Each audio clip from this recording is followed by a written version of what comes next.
अखण्डमण्डलकारं व्याप्तं येन चराचरं तत्पदं दर्शितं येन तस्मै श्रीगुरुवे नमः।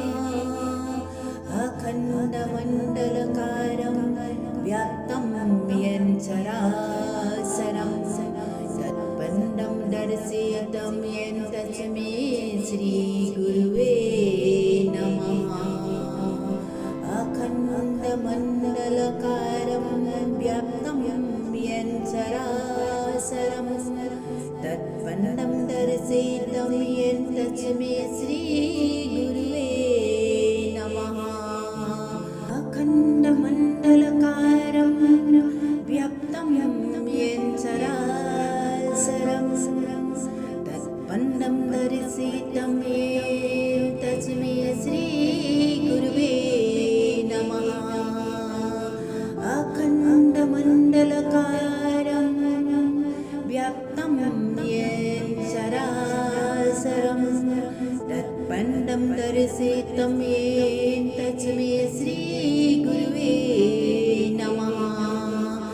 अखण्डमण्डलकारं व्याप्तं येन चराचरं तत्पदं दर्शितं येन तस्मै श्रीगुरुवे नमः। अखण्डमण्डलकारं व्याप्तं येन चराचरं तत्पदं दर्शितं येन तस्मै श्रीगुरुवे नमः। अखण्डमण्डलकारं व्याप्तं येन चराचरं तत्पदं दर्शितं येन तस्मै श्रीगुरुवे नमः। अखण्डमण्डलकारं व्याप्तं येन चराचरं तत्पदं दर्शितं येन तस्मै श्रीगुरुवे नमः। अखण्डमण्डलकारं व्याप्तं येन चराचरं तत्पदं दर्शितं येन तस्मै श्रीगुरुवे नमः।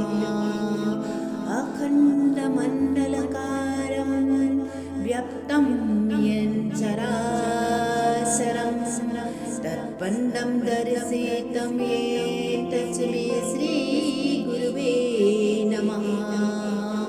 अखण्डमण्डलकारं व्याप्तं येन चराचरं तत्पदं दर्शितं येन तस्मै श्रीगुरुवे नमः।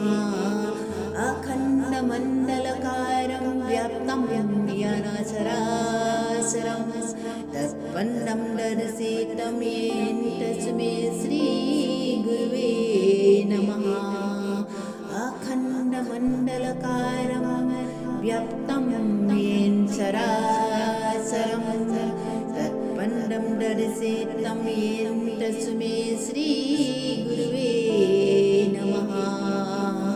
अखण्डमण्डलकारं व्याप्तं येन चराचरं तत्पदं दर्शितं येन तस्मै श्रीगुरुवे नमः।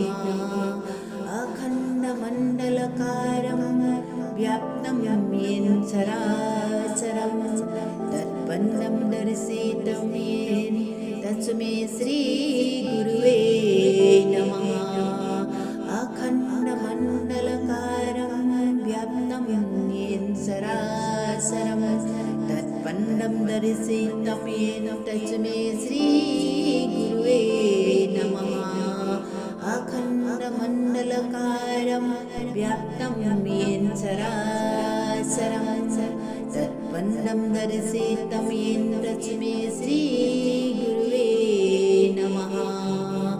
अखण्डमण्डलकारं व्याप्तं येन चराचरं तत्पदं दर्शितं येन तस्मै श्रीगुरुवे नमः। अखण्डमण्डलकारं व्याप्तं येन चराचरं तत्पदं दर्शितं येन तस्मै श्रीगुरुवे नमः अखण्डमण्डलकारं व्याप्तं येन चराचरं तत्पदं दर्शितं येन तस्मै श्रीगुरुवे नमः अखण्डमण्डलकारं व्याप्तं येन चराचरं तत्पदं दर्शितं येन तस्मै श्रीगुरुवे नमः अखण्डमण्डलकारं व्याप्तं येन चराचरं तत्पदं दर्शितं येन तस्मै श्री